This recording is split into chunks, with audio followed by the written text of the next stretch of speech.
Hello.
Marie, when you see my screen, do you just see the slides or do you also see my little chat and participant boxes? I see your screen and then I see the participant box to the right. Oh, you see, okay, you're seeing the participant boxes? Mm-hmm. Okay, I'm gonna stop sharing and see if I can just share PowerPoint instead of the whole thing.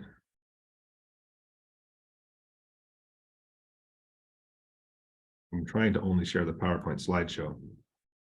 Let me see. I think there's did you go to view? Let's see, view. Standard side by side. How about now? Do you still see everything? Do you see the participant box? Mm-hmm. Hmm. Interesting. Yeah. I'm sorry, isn't the participant box automatically set up on each person's? Because sometimes I view it and sometimes I don't, but I'm the one that opt out of it. Well, I can close it, but I need to also manage muting and unmuting, but I'm sharing my screen and I don't want people to, I only want people to see the presentation. Exactly. It's showing everything. That's interesting. I'm sharing only.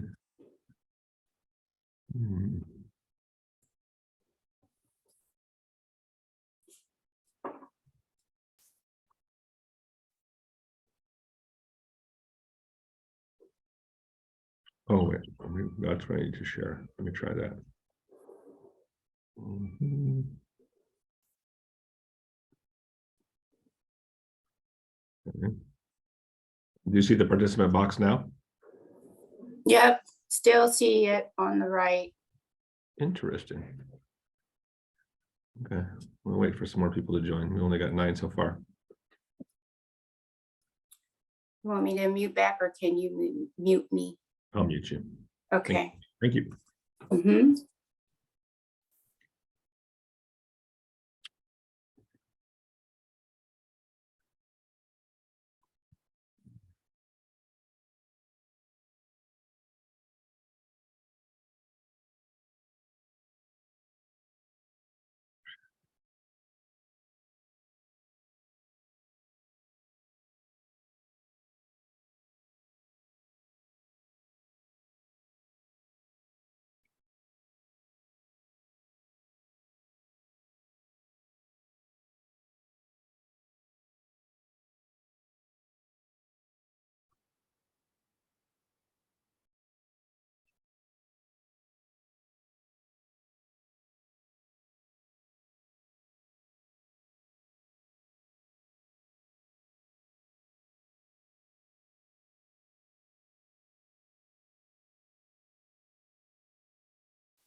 Hi, Mark. Just doing a quick radio check.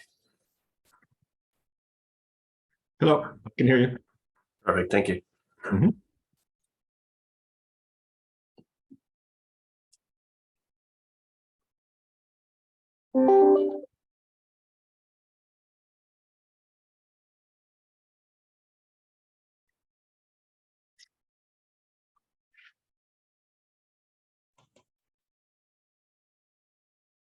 Good afternoon, everyone.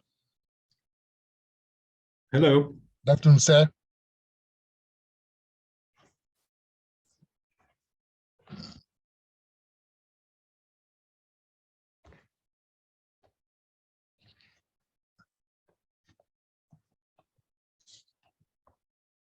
It's just 101 on my computer, so we'll give it a couple more minutes for some people to join. Okay. Can I grab something to eat? Of course. Okay. Turn your camera off if you don't want us to watch you. Yeah.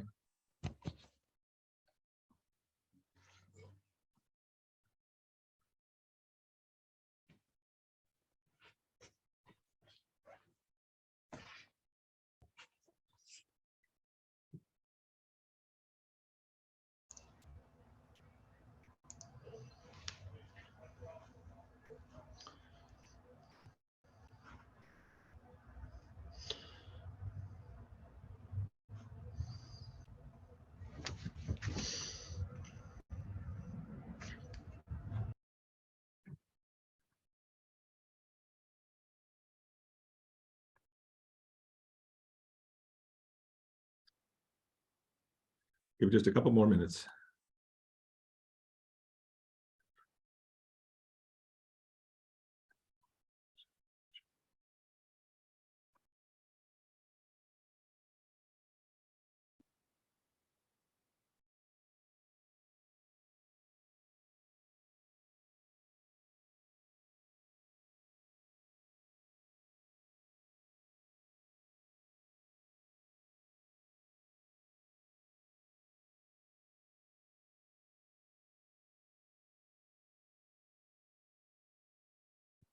Right.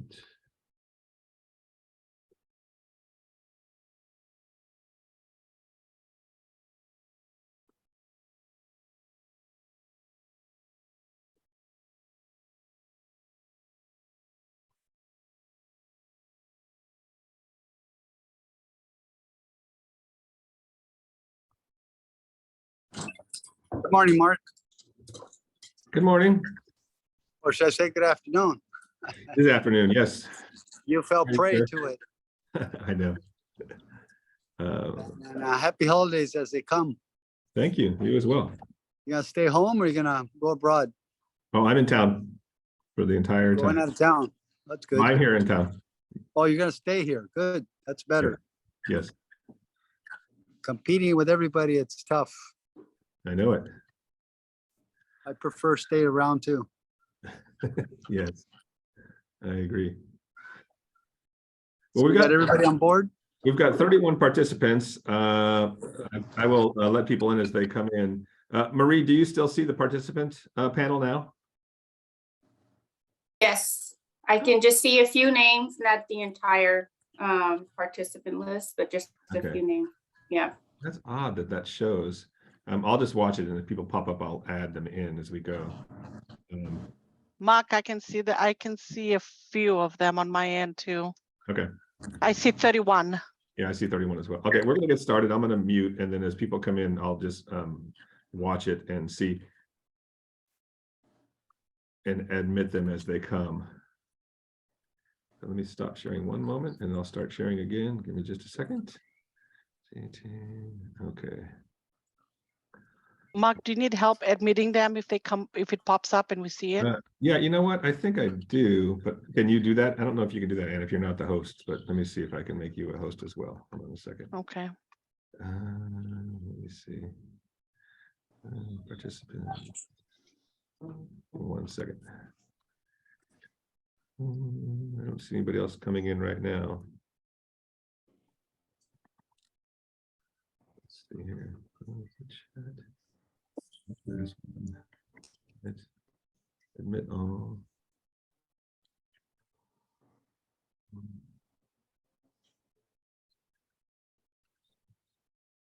I'm going to make you the host, Ann.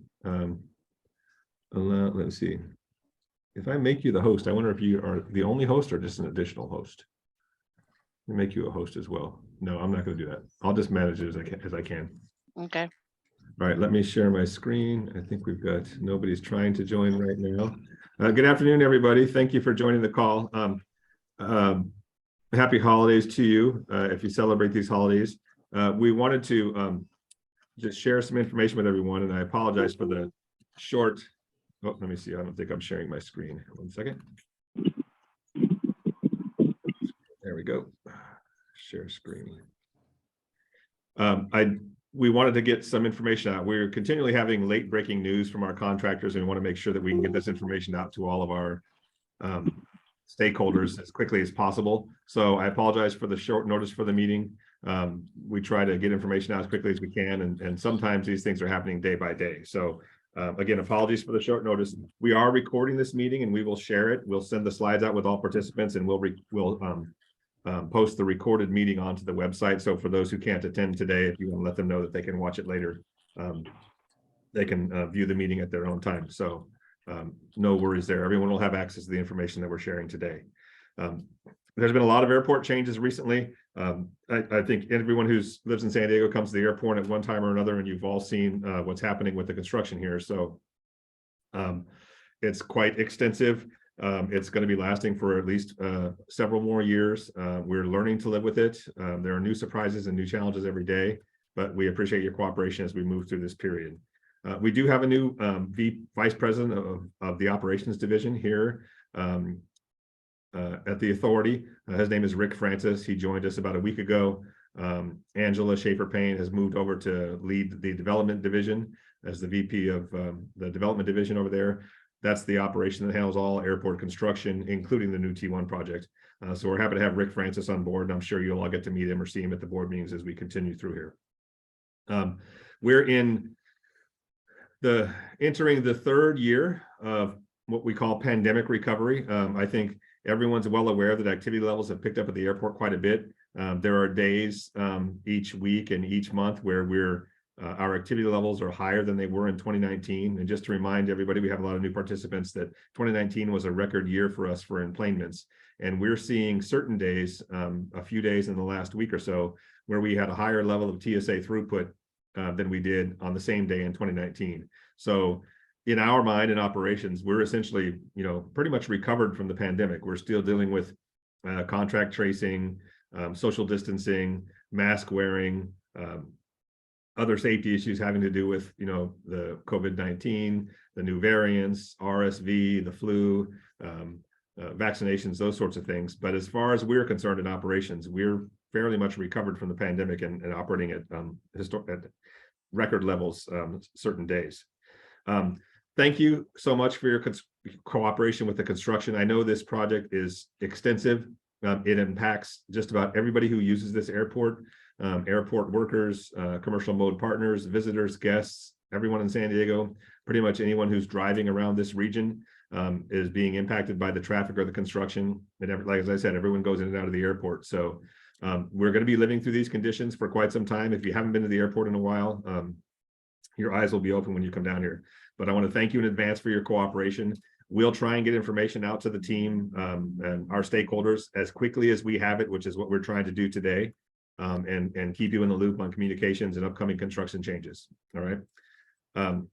As always, for our permit holders, if you have questions, I just like to stress this, and I'll stress it again at the end of the meeting. The best way to get a hold of Ace Parking, who's handling all of our permitting issues, is to email gtpermits@san.org. If you send them an email, they typically get back to you very quickly, usually within the first 24 hours. They'll get back with you at least within the first 2 days, but often it happens immediately. So gtpermits@san.org is the best way to get in touch with our ACE partners to help you with your permitting issues. All right, let's go to the next slide. We've got a pretty big agenda today. I'll move through things very quickly and share a lot of information, but if you have questions, raise your hand, and if it's a short question, I'll answer it. If it's a lengthy question, let's try and save it till the end, and we'll cover it as we can, okay? We're gonna talk about emplanements, commercial mode activity, an update of our airport's traffic officer unit by our GT manager, Richard Wilson. ATO Supervisor Santana is going to talk about the citation and NOVs. I'll talk a little bit about permitting, some taxi operations update, just very brief. Marie Cole has some information about TNC operations, also some information about the RCC buses. We'll update you on the San Flyer, the San Diego Flyer. This is our Old Town shuttle service. Update you on the items of the GTAC ad hoc committee. We're still working on those issues and trying to push those forward. Some of those that may be new to some of you, but we'll give you an update on that. And then most importantly, the new T1 construction impacts that we're going to see starting in January. And then we'll have some short Q&A at the end of the meeting. So if we just dive right into it here. Looking at employments, as I said, we're seeing record employment levels on certain days. So some days our employments are higher than they were in 2019. You can see here in the dark blue line, this is the first 4 months of fiscal year 2023. And we are up to almost up to where we were at FY20. So back in our fiscal year ends on June 30th. So the FY23 fiscal year ends on June 30th, 2023. So this would have been the same month in FY20. And you can see that was really our last high year, the calendar year 19. We're for the most part back up to those levels, a little bit lower on many days, but many days we're at or above our 2019 employment levels. So this airport is just as busy as it's ever been, and we're dealing with the impacts of construction on a day-to-day basis. Looking at our annual employment outlook, this shows you the actual employments in green for the last several fiscal years. Our FY 2023 budget is projected to be 10,138. I'm sorry, 10,138 employments, and then FY 2024 up to 11 million. We ended fiscal year 2022, that would have been June of 2022. We ended that at about 9.95 million employments, which is very close to what we had projected in our forecast. And it was about 100% increase from the prior year, which was, a pandemic recovery year. So as I said, employments are picking up. That's good news for every one of our commercial mode partners, because as you'll see, all of the trips that you do track employments very closely. So if employments are healthy, your commercial mode trips are going to be healthy as well. And we're seeing those all increasing across all modes. Just to dive into the commercial mode activity a little bit. I know this is a messy slide, but I'm just going to highlight a couple of things here that I want you to see. The black dashed line here is the employments, and this goes back all the way to 2015. But you can see here at the peak, fiscal year 2019, that was our record year, and you can see the steep decrease for everything. This is the highlight of the pandemic here. So March and April of 2020. We've climbed out significantly. Employments have started and stopped and halted and finally clawed their way back up to where we were, almost to 2019 levels. We're only in the first 4 months of this fiscal 2023, and this goes through October of 2022. So you can see that employments have climbed back up. You can see that TNC trips and taxi trips track very closely to enplanements. TNC trips have recovered significantly. Taxi trips are on the rise as well, coming back. And I'll show you some of the mode percentage splits that we were seeing from taxis and TNCs a little bit later. But you can see that all modes essentially are climbing up. We have seen a reduction in the rental car transactions. Those are not back up to 2019 levels yet. And also the parking transactions, which is seen in the brown line here. That makes sense because pre-pandemic and back in fiscal 2019, we had a long-term lot. We had the north side lot, which had the economy lot as well. So we've lost quite a bit of airport parking. We've also closed the terminal and parking lot. So the only spaces that we have available for customers to park on airport are essentially all of the parking in front of Terminal 2. So the T2 parking plaza and a small portion of that T2 West lot. Looking at commercial mode trips by fiscal year, this last column here, fiscal 2023, just goes through the first 4 months.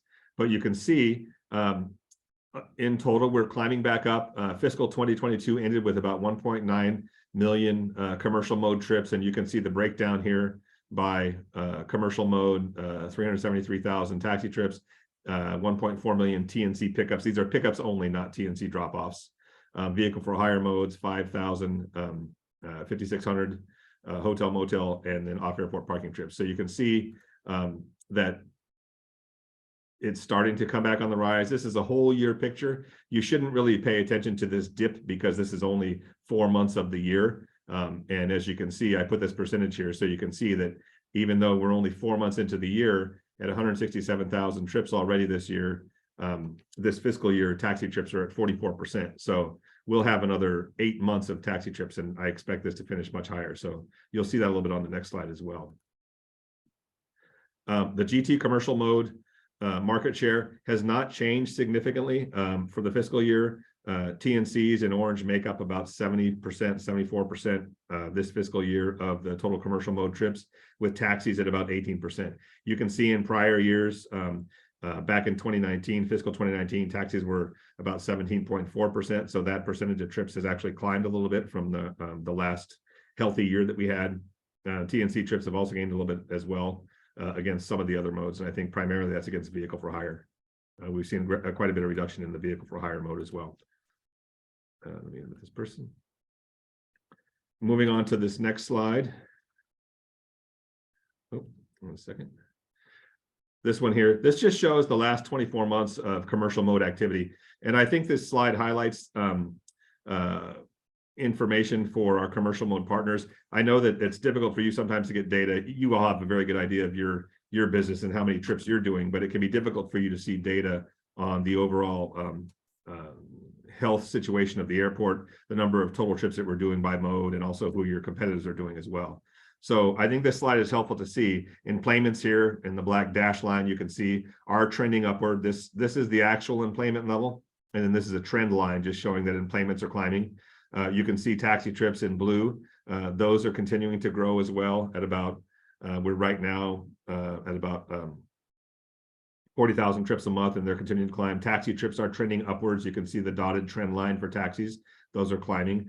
You can also see the orange line for TNCs and the trend line for TNCs and how those are climbing as well.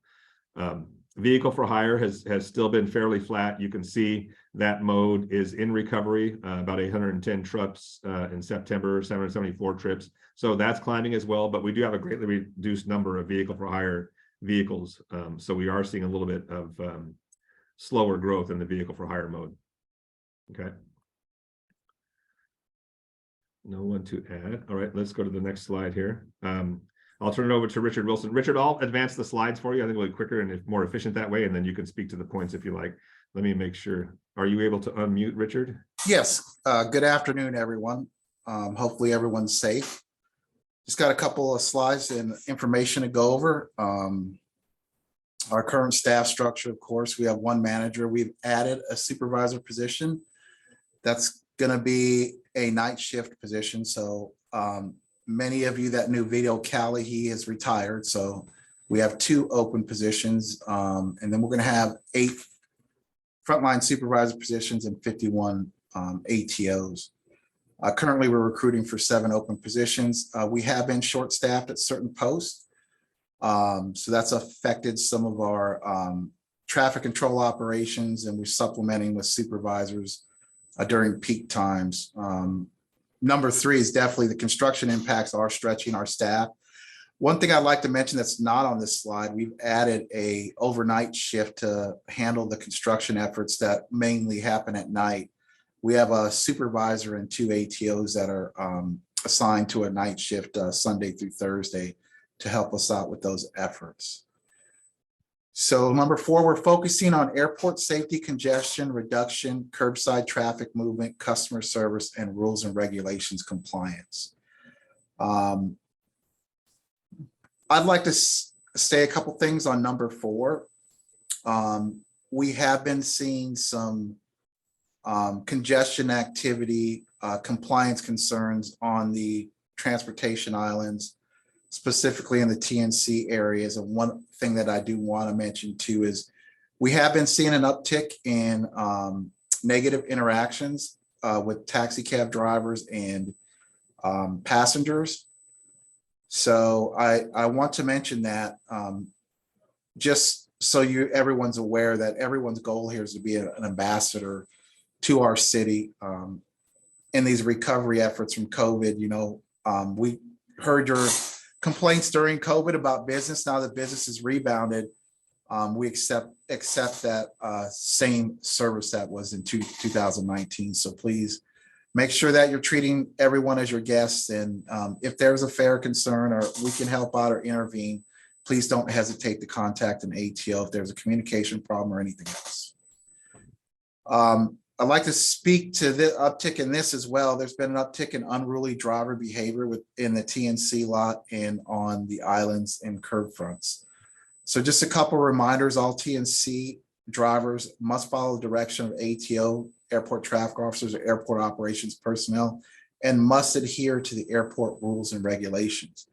Failure to comply may lead to drivers being ejected from the airport. And lastly, our goal is to have a respectful working atmosphere in which mutual dignity and respect is a standard. So once again, please, like I said, treat everyone with mutual dignity and respect. There is some complications that we're all going to have to get through during this construction period.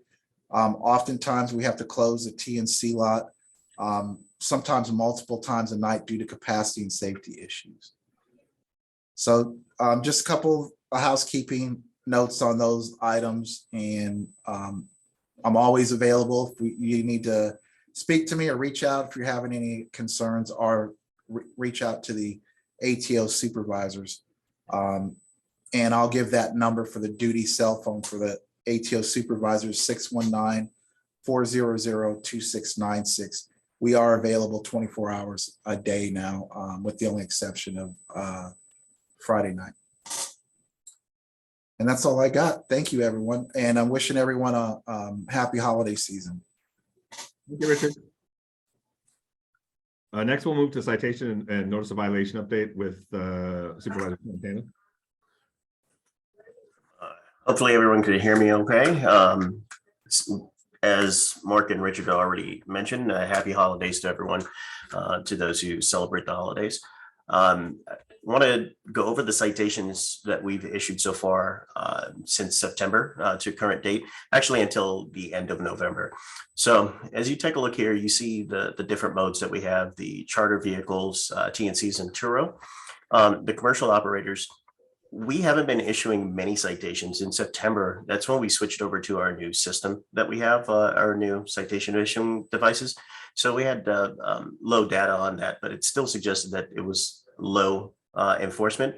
For our charter vehicles, we only issued 2 citations in September. Same thing for vehicle for hires. Excuse me. For the charter vehicles, it was 2, and the TNCs are 2 as well.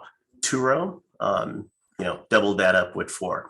The next month, even though the chart suggests that it's much higher, it's again relatively low, with 15 citations being issued to Turo and 8 citations each for vehicle for hire and the TNCs. So continuing the trend, low citations being issued to our commercial operators for the month of November, and we're seeing essentially the same thing for December.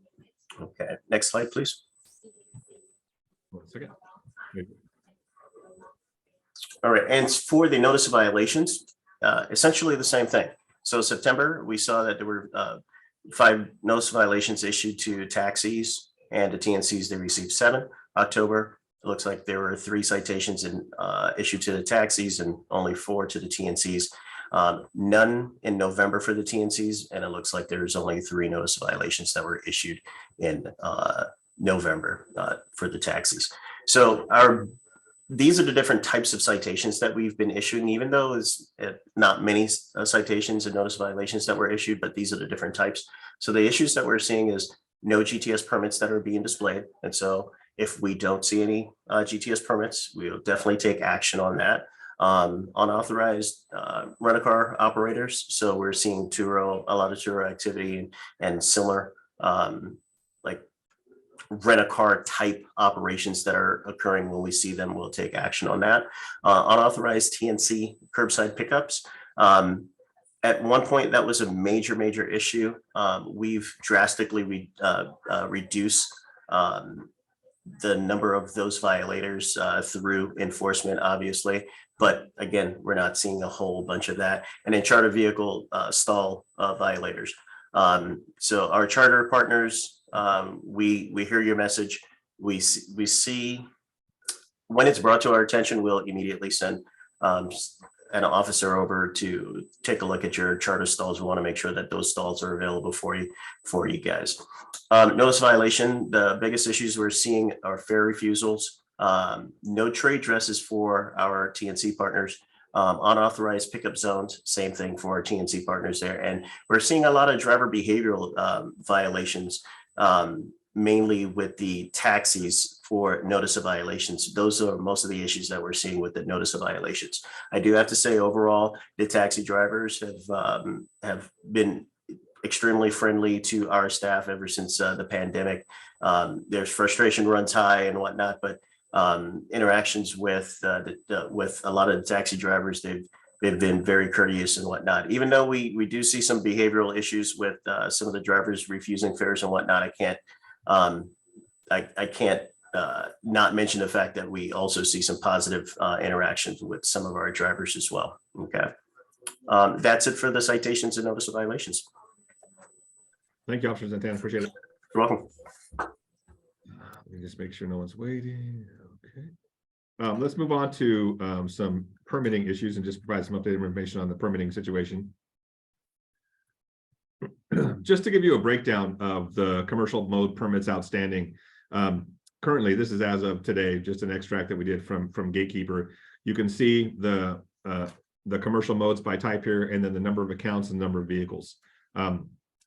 Got about 387 currently permitted charter companies, about 939 vehicles. This is very close to where we were pre-pandemic. I want to say we had about 1,100 or 1,000 charter vehicles pre-pandemic. So again, very high.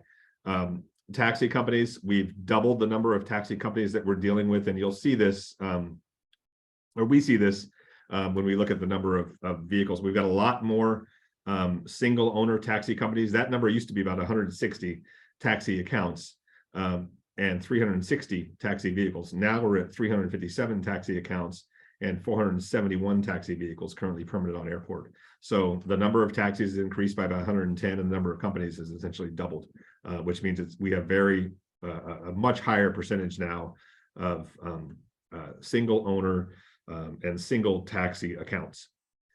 You can see the pie chart just showing the breakdown of the vehicles, where you can see by far charter and taxis make up the highest number of our permitted commercial vehicles here.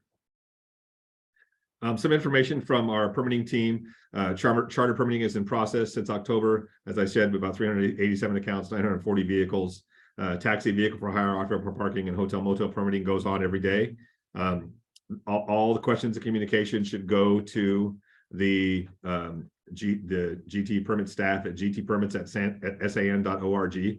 And we can't stress enough that the communications really need to go through email, and there's a lot of reasons for that. It allows them to respond in order to the requests. They can manage the requests that come in from the commercial modes very easily when they're all in the email. Several people check that email account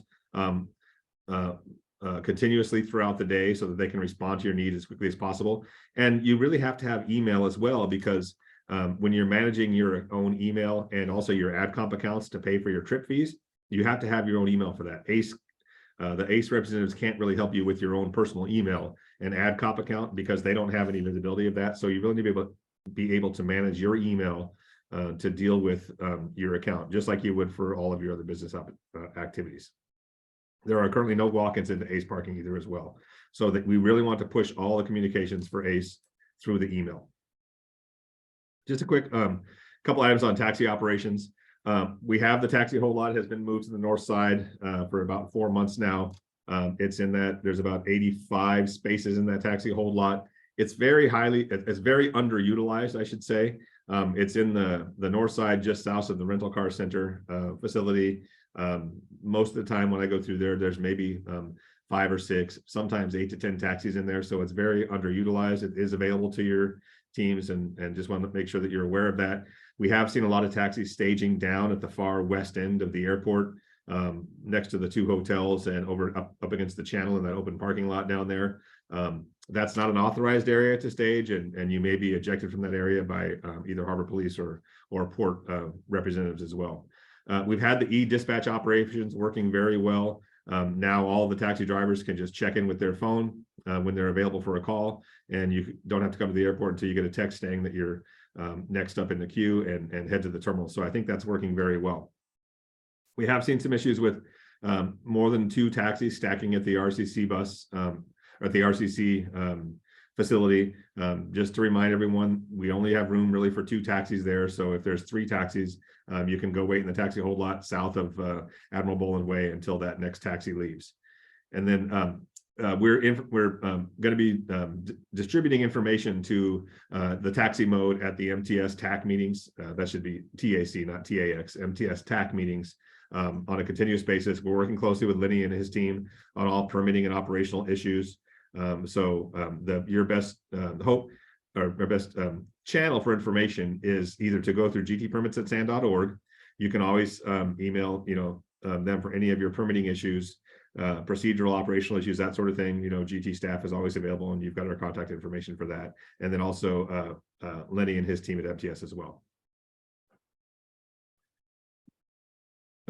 Now I'll turn over to Marie to provide some information about TNC operations. Hi, everyone. It's Marie, Ground Transportation Specialist. I just wanted to go over a few TNC operations.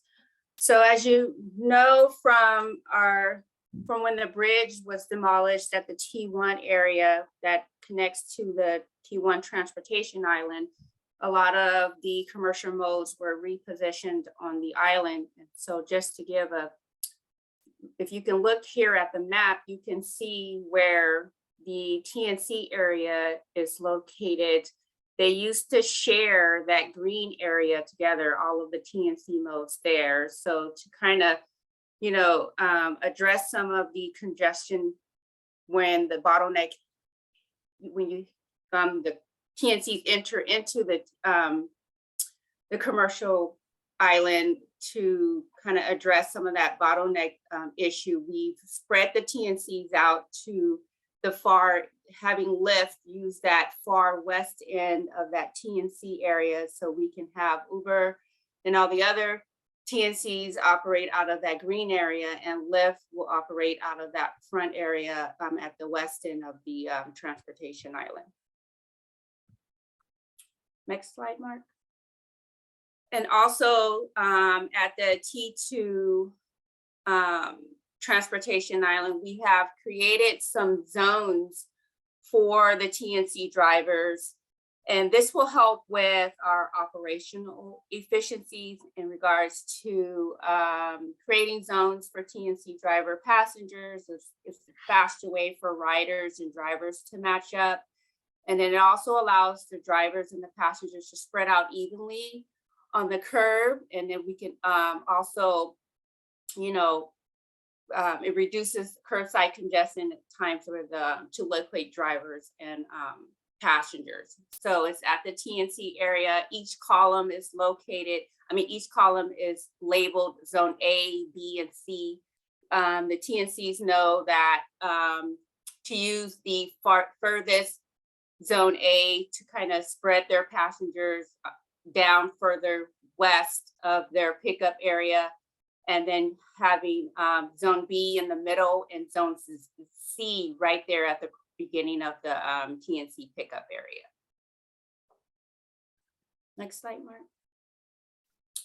So there's been many of times where we've had to close the TNC whole lot because of, it fills up really quickly because the space that the existing TNC whole lot is not as big as it was before due to construction. We've had to reduce some of the TNC spaces available at the staging lot. So we are looking at using the north side lot where the taxis are currently at as a secondary staging lot for the TNCs.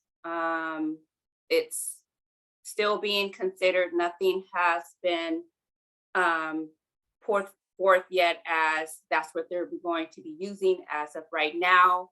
But the TNCs do have, the operators do have the coordinates of that lot. So once it's been giving the green light, the TNCs will use that north side lot as a secondary lot when the primary lot is full. They will still be able to get ride requests from that area. So they won't lose their place in the queue. They will get the ride request. They'll position them in the queue as they enter into that lot. Mark? And just as Richard has stressed before in his talk about TNC prohibited activities in regards to, there's been some issues with the TNC drivers turning off their apps while they're in the staging lot, which creates a lot of loitering in the staging lot where TNCs are not using the lot as it should be used for when you're there to get a ride request. And then once that ride request has been accepted, to leave and go to the prospective transportation island. So we've been in constant communication with our TNC stakeholders in regards to making sure how can we come to some resolution of preventing their drivers from turning off their apps once they get into the lot. And then also addressing all of the other issues listed here about loitering in the staging lot, as Richard stressed, and Santana also stressed about the aggressive behavior towards the ATOs, and then also keeping our staging lot areas clean from litter because it is close to the airfield. We need to make sure, especially because of environmental requirements, that the lot stays clean. And then some unlawful activity that has been happening in the portable restrooms where Harbor Police has to be dispatched because of certain incidents that have happened. And then we know because of the area where the primary lot is now that the lot capacity is much smaller than it was before. So we've found out that TNC drivers are staging on port property, which is also prohibited. Okay. Thank you, Marie. Thanks, Mark. Thank you, everyone. Just a quick update on our RCC bus operations. I'm including this really because you operate very closely with the RCC buses, and you have to not dodge them, but work together on the transportation islands and on the airport roadways. So we have had a couple of staff changes for the RCC management team. Marilyn Parody is still there as the general manager. Nicole Thomas has left SP Plus, and now Jose Grijalva has been promoted to the assistant manager. So he and Marilyn are working closely on the leadership team there. SP Plus has really been able to ramp up their staffing of bus drivers. So we've been using the coach bus supplemental service, and we'll use it through the end of December. We may not need it for January. So those coach buses that have been helping us out at certain periods throughout the week, really during our peak time hours, we'll probably cease that service. We can always call them back if we need to, and the rental car companies pay very close attention to the bus headways and customer complaints. So if we need to bring them back, we can. But right now, staffing levels for SP Plus look like they'll be able to accommodate keeping all the buses in service. If you weren't aware, we have had some fueling operations. The CNG facility over at the India Street fueling station closed. So currently the RCC buses, if you've seen them on the freeway heading north to UTC or south to Chula Vista to get compressed natural gas, we'll be performing some temporary fueling operations on airport for the next 6 months until the new provider at the Industry Street gas station opens up the new CNG station. Item number 5 is a particular interest because we have, several nights throughout the week or due to construction where bus lanes and commercial mode lanes are changed around on the islands. I apologize for the inconvenience. Thank you very much for your cooperation with that. As the contractor moves through working on the south side of the airport, they're following gas lines and water mains and sewer lines and manhole covers and that sort of thing. So on any given night, they may need to close a lane after last flight or close a lane at a certain time or close one of 2 lanes, only leave 1 lane open. Sometimes we don't get that information until that night's work is happening. I know you've been very accommodating. We've had to switch the RCC buses with the taxis or move those lanes around. So that will continue to happen. And we're trying to do our best to manage that. But thank you for accommodating that construction as we move through this project. Just some quick information on the San Diego Flyer. We started this service in November of 2021. So it's only been operating for 11 months now, I think. Yes. It's grown quite a bit. We had in November 10,402 passengers on that service. This is a service that we provide free of charge. It brings passengers from both sides of the Old Town Transit Center around the airport on the Terminal Link Road and connects them to Terminal 1 and Terminal 2. So you can see that that service is ramping up. It was opened in conjunction with the opening of the North Coast trolley line, the blue line extension that goes all the way up to UCSD as well. So we get a lot of students and a lot of business travelers that use that service to come to the airport. You can see here the busiest days of the week are Sunday, Monday, and Friday.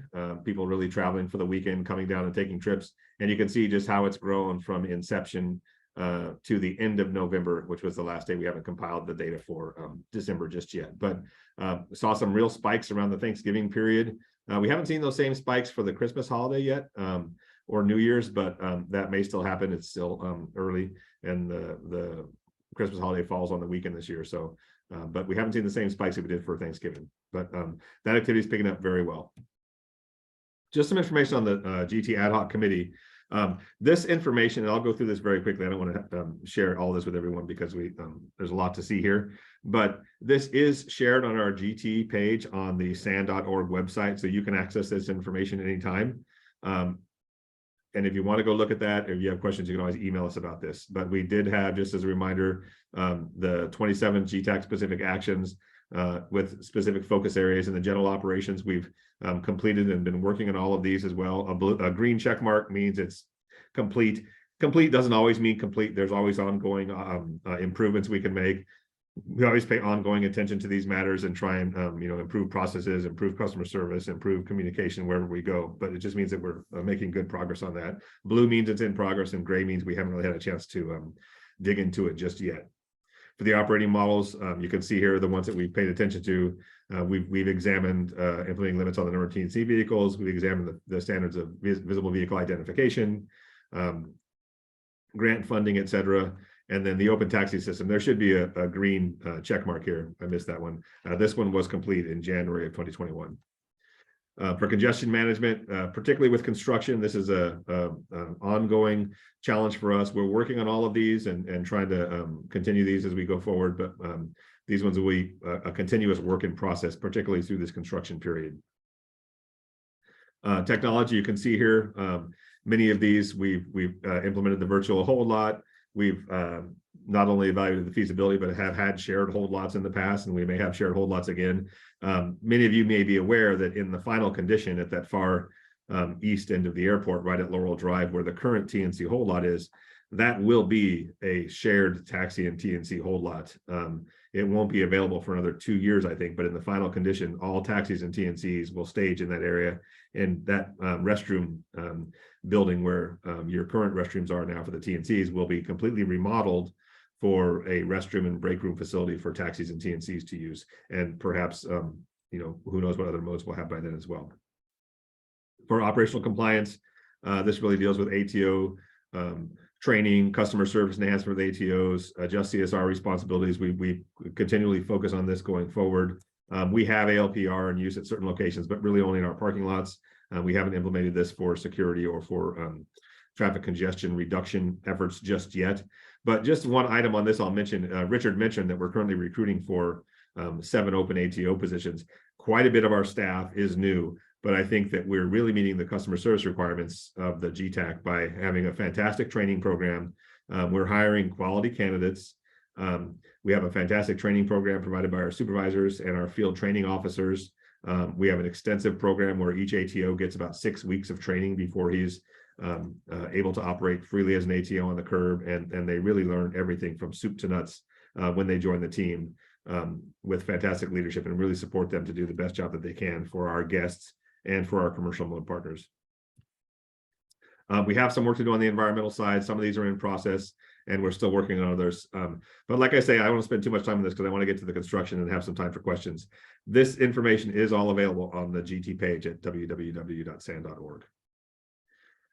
So let's look at these construction updates, because I want to explain these in detail so everyone's aware of these.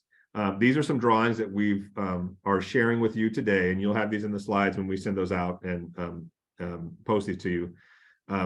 This is the current condition and the current circulation throughout Terminal 1 and Terminal 2. The blue lines are the circulation for Terminal 1. You can come in from Harbor Drive, you can transit over to Terminal 2, you can totally recirculate around Terminal 1, and you can leave Terminal 1 to get over to go further west on Harbor Drive towards Point Loma or towards Terminal 2. For Terminal 2, there's a main entrance for Terminal 2 that comes in.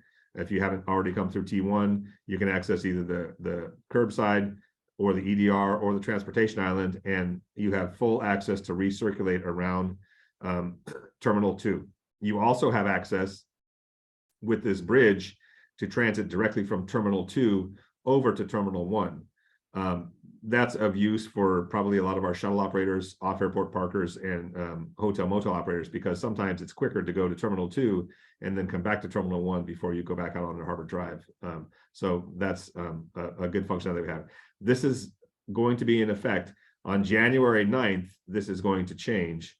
And the reason it is going to change is because of this bridge. This bridge has to be closed. It will eventually be demolished, but starting on January 9th until 2025, when the new roadway opens, this bridge that brings you from Terminal 2 over to Terminal 1 will no longer be open. So it closes January 9th. What that means is you will not have free access to go from Terminal 2 over to Terminal 1. You will, if you want to go from Terminal 2 over to Terminal 1, you will have to go all the way down Harbor Drive, go over the flyover, over Harbor Island Drive, and then go all the way down, because you can't cross here because these lanes are divided. You'll have to go down to Seaplane Way or Crosswind Way, I'm sorry, and then make a U-turn to come back to Terminal 1. Okay. So access will still be open from westbound Harbor Drive. The T1 exit is open to North Harbor Drive. The T2 exit is open to North Harbor Drive, but there will be no recirculation from T2 to Terminal 1, and that starts on January 9th, so just a couple of weeks away. Later, let me see if I can advance the slide. On January 13th, there will be a temporary closure. This is about a 2-week closure from January 13th to January 28th of this bridge and this recirculation. So for 2 weeks, the recirculation that comes around and allows you to recirculate at Terminal 1 will be closed as well. Additionally, you won't be able to go from Terminal 1 to access Harbor Island or North Harbor Drive. You'll have to exit Terminal 1, go down all the way to Crosswind Way, and then come back to get back into Terminal 1. So the recirculation that you were doing from here, because you wanted to go from T1 to T2 to T1, you'll now have to do if you want to recirculate at Terminal 1. So that adds an additional distance where you'll have to if you're going to recirculate at Terminal 1, you have to go out onto Harbor Drive, go all the way down, and come back around to go through T1. And that's for a 2-week period from January 13th to January 28th. Right?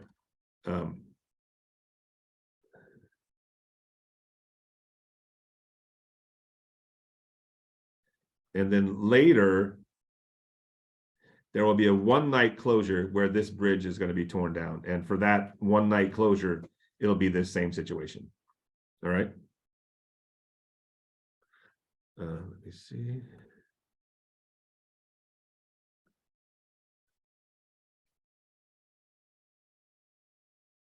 So I'm going to open this up for questions now. And if you can, raise your hand, and I'll look at the participants and see who raises their hand, and we should be able to answer that way.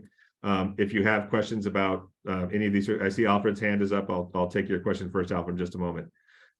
If you have specific questions about the construction or anything else that's been presented, let's do that. If it's a very detailed question about a permit or something like that, you may want to reach out to GT Permits, but we'll go from there. But let me, Alfred, I see you put your hand down. So Abel, let me ask you to unmute. I see your hand. And let's see if you have a question, then we'll go back to you, Alfred. So go ahead, Abel. Okay, first of all, thank you for giving me this chance. I really appreciate for the briefing. Mhm. And I just, well, you answered one of the questions I was about to ask you regarding the holding lot, that if we're gonna get the holding lot back when the construction is over. You already answered that one.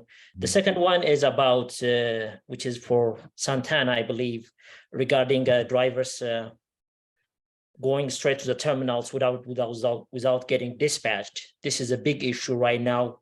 We see every day, and it's creating frustration for drivers who doesn't do that.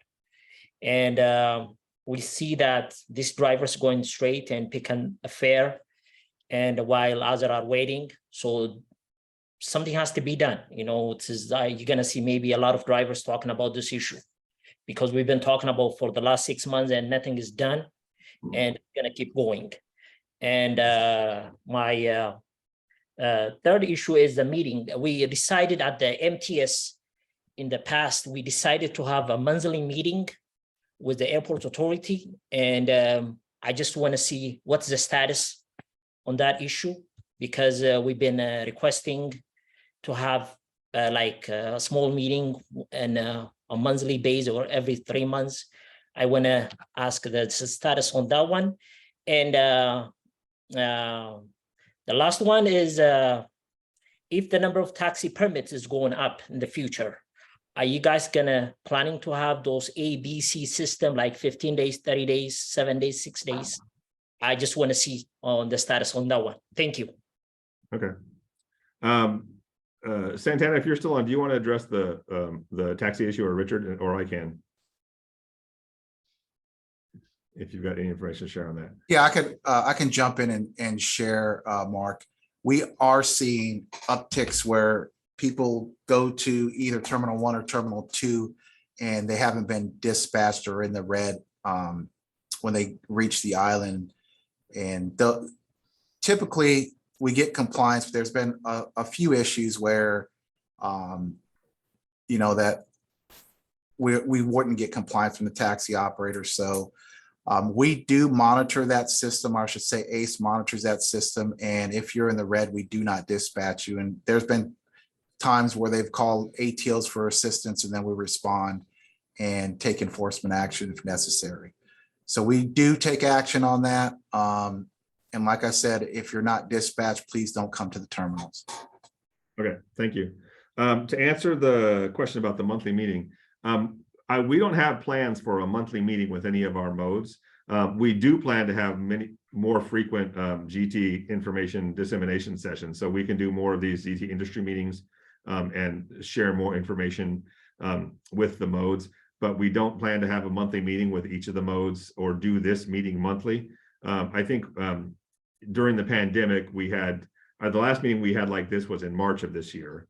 So at least every 6 months we'll do it. I think we can see if we can do that more frequently than that, but we don't plan to have a monthly meeting. Regarding the number of taxi permits, you know, as you know, in January of 2021, we removed the cap on taxi permits. So essentially any MTS taxi that can operate in San Diego can also operate at the airport. We have not established an A/B system. I don't think we're seeing the space constraints now on the islands or in the hold lot for taxis where we need to do that yet, but we'll continue that monitor that going forward. Okay, Alfred, your hand's not up now, but it was. Did you have a question? I'm gonna ask you to unmute, Alfred, to see if you had a question. Okay, let's move on to Alex. I think your hand came up next. I've asked you to unmute.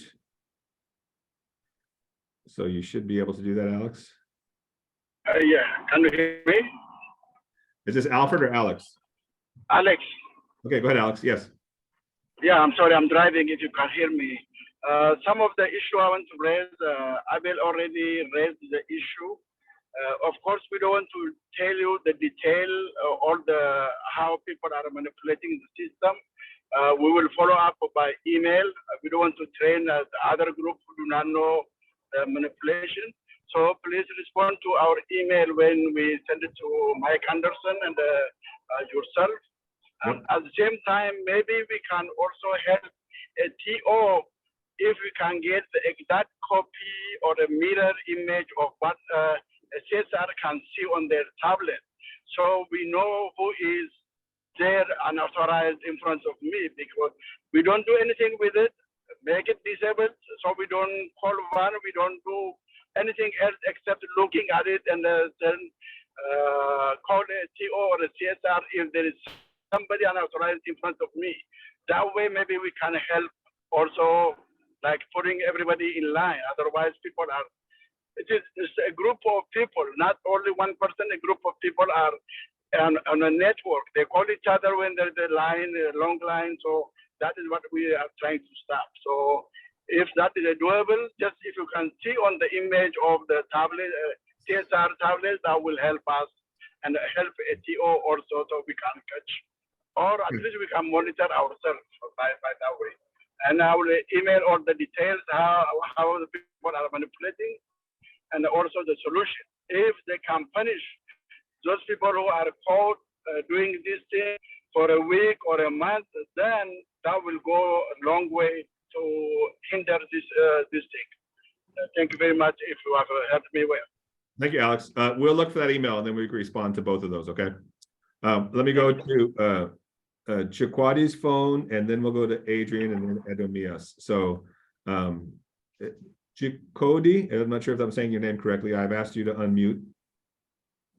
Yeah, thank you, Mr. Mark.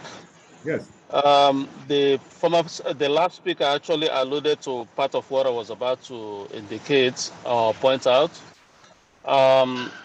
Within the nights, I believe the CRS or something like that left the vicinity about 12 o'clock, sometimes late in the night. Once they are gone, it's like the hair got loose there. So you probably will be waiting on the line to be dispatched, and then you circle around that place, you see tons of people on the line, and there isn't a way for us to see, unlike like before, where we could see who you're following on the line, and when you get dispatched and who's dispatched ahead of you, something like that. In this situation now, there's no way, and the only way we could get it is maybe the CRS or the ATO staying there in the night, possibly having their what's it called, the iPad, and looking at it to figure out who was out that very place that was not dispatched. We are currently experiencing a long wait time, 5 hours, 6 hours. If I'm to be dispatched after 5 hours of waiting, I am coming to pick up a fare and somebody illegally got to the island and pick up the fare that I'm supposed to pick. And then I got to lose out and have to pay the $3 fee to the airport when I didn't get any passenger. That's not being fair to me. So if there's a way you guys could help, maybe educate the ATOs, maybe after 12 o'clock when these other guys are gone, to be able to supervise or monitor what's going on there. In that way, any person who's caught cheating the system, probably just like my other speakers suggested, should be off the service for one week or more. In that way, it should serve as a deterrent to any other person who wants to be a copycat. The other issue I wanted to raise was an issue I tried to get across to our friends over there. Some of us hang out at the car rental location now. It is, everybody's got a lot of rights within this society, yeah. The smoker has the right to smoke, and I believe the non-smokers equally have the right to breathe the fresh air. It appears like the taxi staging area within the car rental location, we have is the proximity of the smoking designated area is too close to us. And then you see late in the night or late in the evening, some of the customers who pumping up out that very place to rent vehicles, some will be sitting out there smoking weed. I mean, they have the right to smoke whatever they want to smoke, but at least I have the right to a fresh air equally, because I am picking up passengers. Some of us are not hardcore. The last time I was out there, this guy was after pumping and the whole thing was entering into my car. By the time I got, I was about driving, I was almost falling dizzy because I'm not used to all this kind of thing. So I believe it's like endangering me with that kind of proximity. They reserve the right to smoke as equally reserve the right to live. So I think if you guys could look into all those, that would go a long way to helping us. Thank you. All right, thank you, sir. Let me go to Adrian next. I've asked you to unmute, Adrian. You should be able to unmute. Yes, Mark, can you hear me? Yes. Thank you. Hello, everyone. So I appreciate the update on all the various items at the airport and the great presentation you and your staff gave everyone. I have a few questions, Mark. So first of all, in terms of the communication challenges with the taxi permit holders, does the airport email out the information to all the permit holders? And do you ask for a request of receipt so that that information is acknowledged? Yes. So for the first thing that a permit applicant has to do is just register an email. They're free, get it from Google, Yahoo, wherever. But all the communications that go through GT permits that go to that person's email, the information that's sent out for the permit is through DocuSign. So there's we get full visibility of when it was sent, when it was read, when it was accepted. And so if they've got an email, they have all that information at hand. So the short answer is, my question is, like, the information you're sharing today on some of the taxi specific items, does that get emailed out separately to the permit holders? Other than just the actual permit DocuSign stuff, do you use that email list as a communication tool? I'm not sure I understand the question. We do send sometimes mass emails out regarding airport information to all permit holders. Yes. That's what I was asking. Okay, all right. Yeah. Like this presentation today, I put it into a PDF and we'll send the presentation out to all permit holders, and then we'll also post it to the website. If we've got updates for GT permits at SAN.org, if there's a process change or an upcoming expiration date or information about the new permit period opening, we will frequently send that information out to either that particular mode if it has to do with taxis, or to all modes. Yes. And the place to get that, the email that we send it out to is the registered email for that account holder in Gatekeeper. Right. Because I mean, I appreciate the airport authority asking for everything to be done by email or in email, so that there's a documented record for all parties involved and clear lines of communication. So I do appreciate that. Quick question. Is there any update on Richard O'Donnell's request for his drop-off area at T2? I mean, we've been going back and forth on this for a couple of years now. And now that the airport is pretty much almost back to its previous pre-pandemic levels, I'm sure he'd be interested in that. So I'd like to follow up on that. Yep. Yeah. I'll reach out to him right after the next week. Well, I don't know how available he'll be next week. I see he was on the call, I thought, but yes, we'll pay attention to that directly. Yes. Thank you. I appreciate in the presentation, the breakdown of the permit numbers at the airport and also the number of vehicles. I didn't see do you know how many vehicles the TNCs are operating at the airport? How many are going through the airport? We know how many trips they're making, but how many vehicles does that correlate to? We don't have that information from the TNC companies. No, we don't track TNC vehicles. So we don't have. Why is it a secret? Why are you tracking everyone else's vehicle counts, but not the TNCs? I don't understand why this is such a perplexing question. Well, it's not that we're not sharing it. We don't have that information. Certain airports do have systems where they placard the TNC companies and they identify every specific TNC vehicle. I was just talking with our VP about this yesterday. There are disadvantages and advantages to doing that. An advantage is you can identify every TNC vehicle. Sometimes, you know that SFO and others have a placard system with a QR code that they can use. If you've got robust technology systems, then, it makes it easy to cite those vehicles, et cetera, et cetera. We've not done that primarily because it's a lot of extra administrative work, in my mind, at our airport for not very much gain. We could ask the TNC companies how many vehicles they have, and we've gotten estimates in the past or some information, but we don't track taxi drivers, we don't track TNC drivers, and we don't track the number of TNC vehicles. We don't specifically track those vehicles either. So but you track how many taxis are operating, you track how many charter vehicles are operating, you track how many off-airport parking shuttles are operating, you track how many vehicle for hire shuttles are operating, and yet the TNCs get a pass. We don't know how many vehicles they have, how many vehicles are green, and it just is baffling to me that everyone else has to disclose all this information, but they don't. But that's a bigger policy issue. It was disappointing to see that.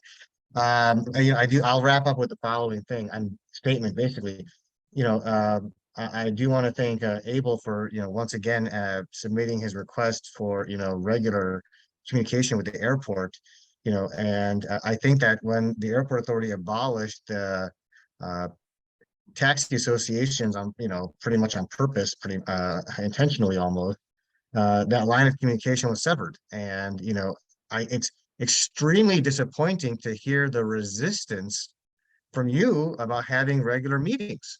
I mean, every 6 months is not adequate. At a minimum, there should be, semi-monthly meetings with, key stakeholders, and regarding operations at the airport. We need to have those direct lines of communication with the airport. So, I would strongly encourage you to reconsider that position. I mean, the airport's a public agency. It's a government agency, as you know, and you have a responsibility to meet with stakeholders on a regular basis when they ask you, and not just every 6 months, or not, within a 24 or 40-hour noticing for a meeting, and so that, to me, I'll tell you, since the MOAs were abolished, the communications with the airport have, cratered, and it's just not good. And so we need to work next year to kind of restore some of those or improve those regular lines of communication. So I just want to kind of leave it at that. And I would strongly encourage you to reconsider that rigid position, and also your new vice president of your department. I'd love to have a conversation with him about that, because that is absolutely a responsibility of this very public agency. So thank you. thank you, Adrian. Next, we'll go to Edomias Transportation. I've asked you to unmute as well.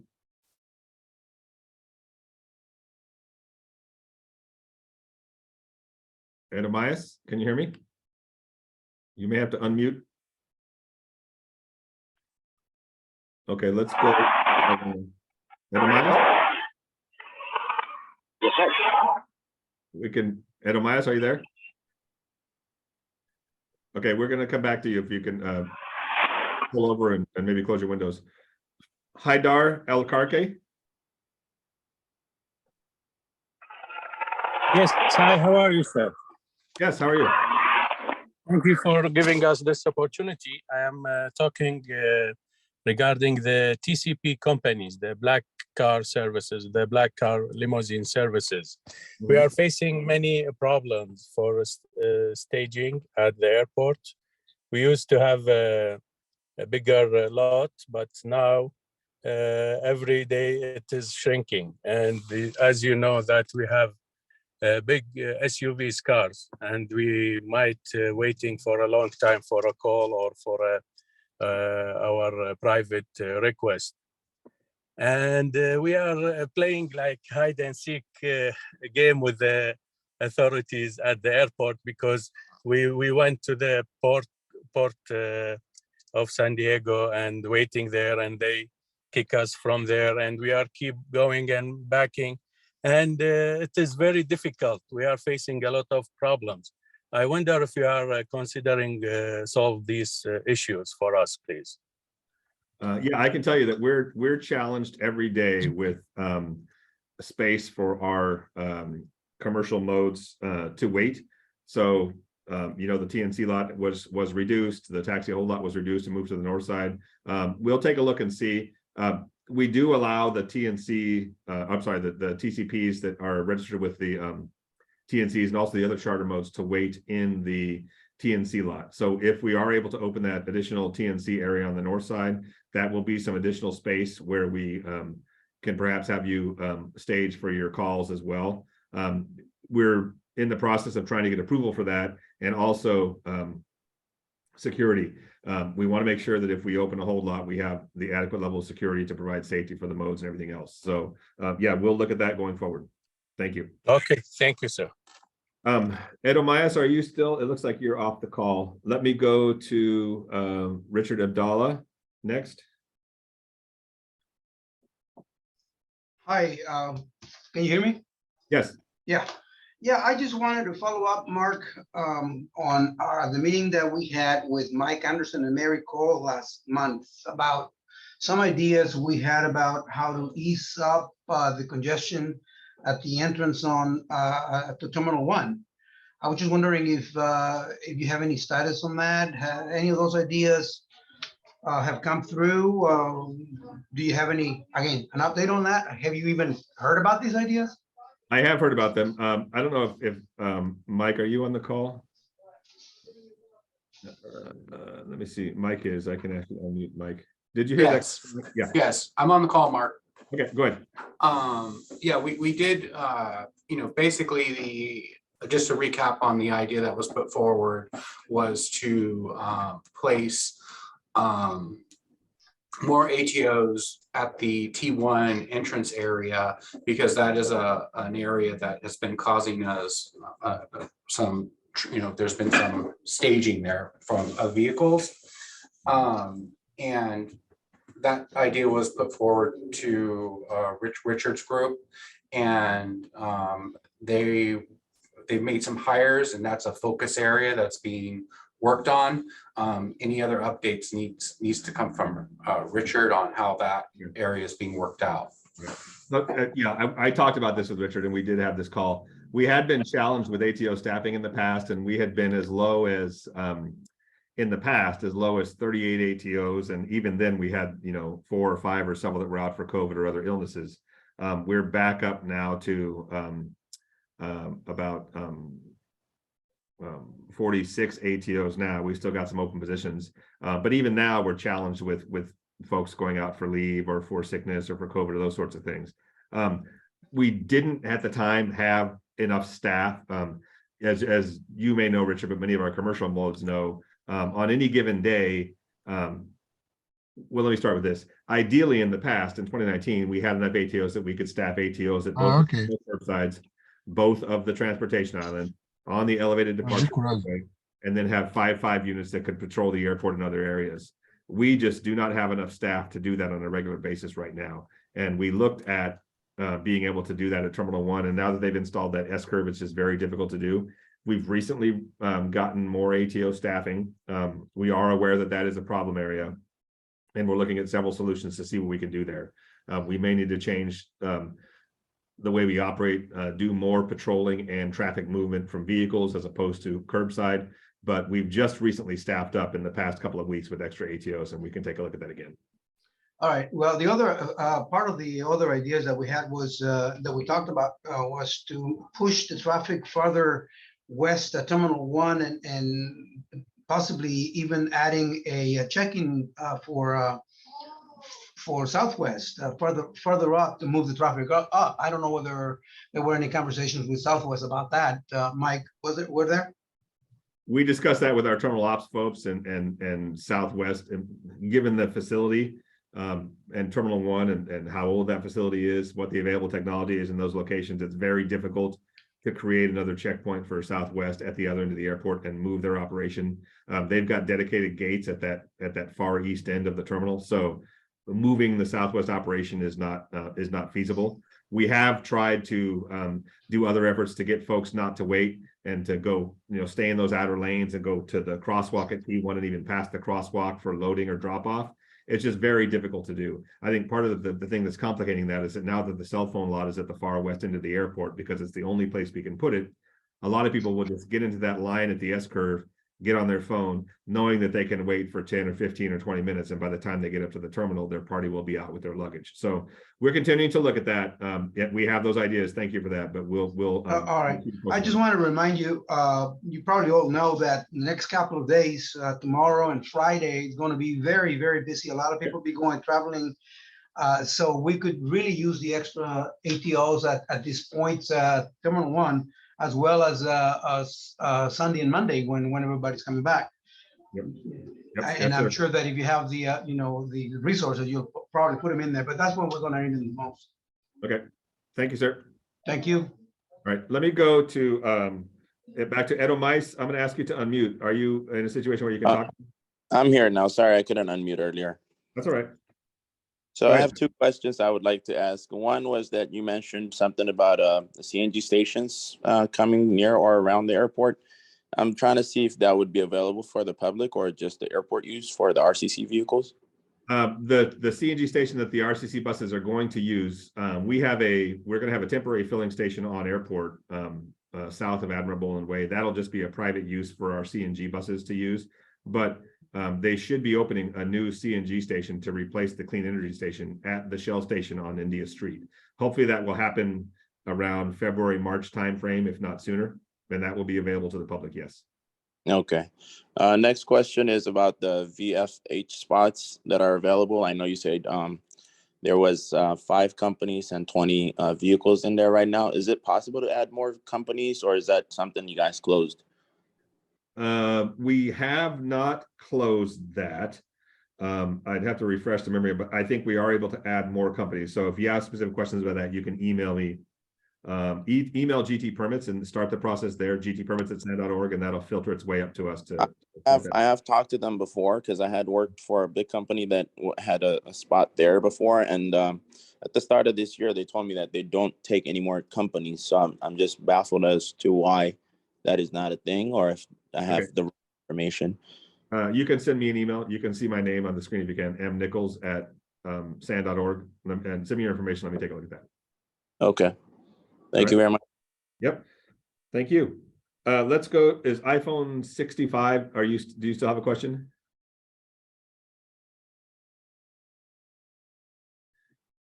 iPhone 65, I've asked you to unmute. Can you hear me? Yes, I can hear you. Okay, go ahead. 65, that's Tony Wessel. I don't know. Oh, hello, sir. Yes, what's your question? I didn't know they assigned me a number. I feel like I'm in a penitentiary now. The question is, Mark, and thank you for the opportunity, is that I know that we communicate mainly through GT Permits, san.org, but there has to be another option in the sense that sometimes there's urgent matters where we have to have more accessibility. Luckily for me, I keep everybody's numbers and I'm able to navigate and call different people to see if they can take care of my issue. But I see that there are people in the industry that, they only have one source or two, and they pretty much have to wait it out on an issue that can be solved rather quickly. So maybe we can get together with ACE and come up with a formula or an idea or solve this issue where there's something that has to get rather quickly solved, can be vetted out and through another means or another way of codifying it through when you send it to GT Permits, it's urgent matter. Because sometimes it does take longer than it should. I understand people are busy and sometimes they're short in staff, but sometimes we need accessibility in the sense of solving a simple issue to somebody's accessible to the airport. So Okay. just wondering to see if we can have that opportunity to, and that's it. That was my only question, and thank you. Yes, sir. Sure. We can discuss that. I think the GT permits in Santa.org is great for permitting issues, right? If it's a question about insurance, registration, that sort of thing. The folks that work there with Joanna and her team have all the details. They're fully engrossed in gatekeeper issues. If they have questions about, paperwork, documentation, that sort of thing, staying with them is good. For any urgent operational issues, I think everyone on the call knows you can always reach out to the ATO supervisors at 400-2696. That happens as a matter of course throughout the week. We talk to folks all the time, and folks reach out to us for any complex policy questions, department questions, industry questions, things like that. You can always email me. Everyone's got my email. You can always email me and start there, and I'll either route it to the right person or reach out to you directly. Okay. But for the permitting stuff, it does make sense. If there's something new, a new policy at MTS or a new requirement with a meter, something like that, that's kind of outside that permit thing, we can always address those questions. And just because we're not having regular meetings right now, it doesn't mean that you can't reach out to our team. I mean, we're here working every day. Most people are in the office most days. I'm here just about every day, and everyone else is in the office at least 2 days a week, but available 5 days a week, just like we were before. So we're always available. We're just trying to filter the information and the questions to the right people that can handle them most quickly. But yes, we can definitely have that conversation.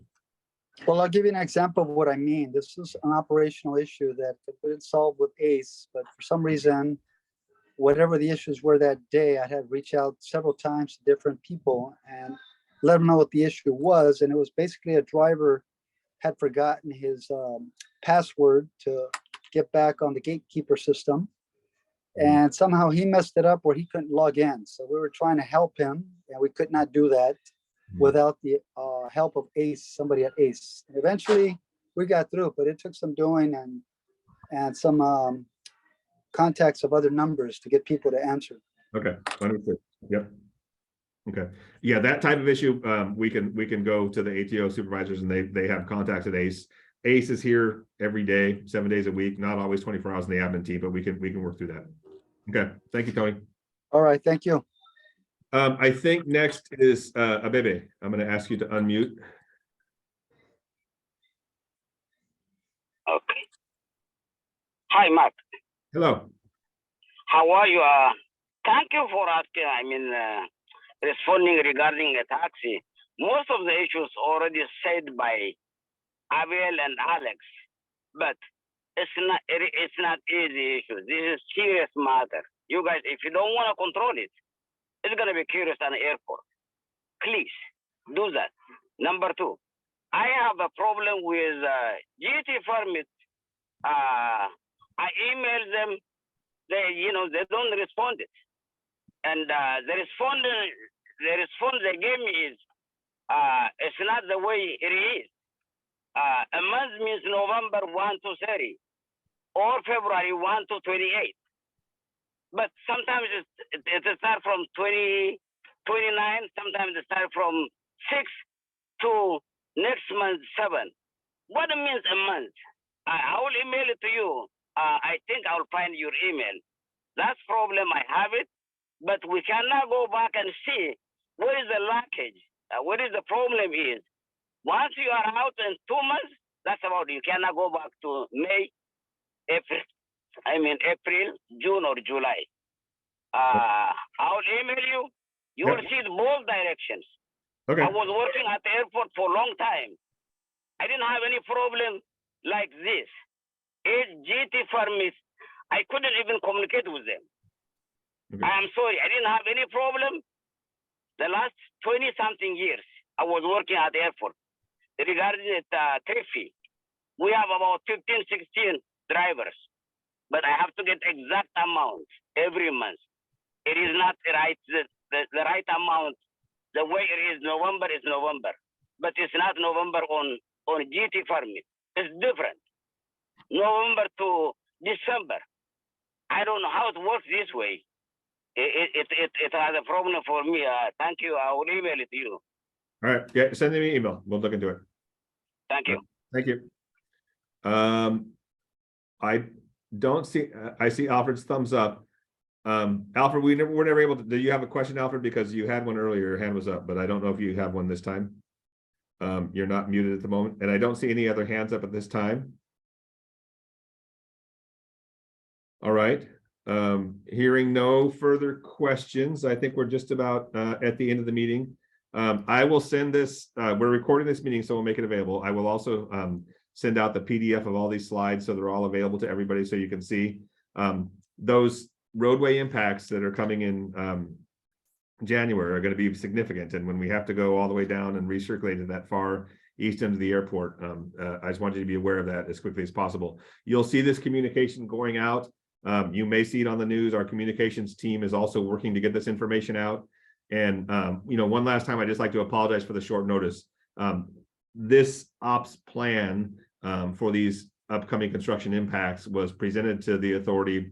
They've been talking about it for about a month. It's been presented to the authority for a couple of weeks, and we just were able to all get in a room and approve this ops plan as, you know, the least painful option just last week. So we're trying to share this information as quickly as we can with you.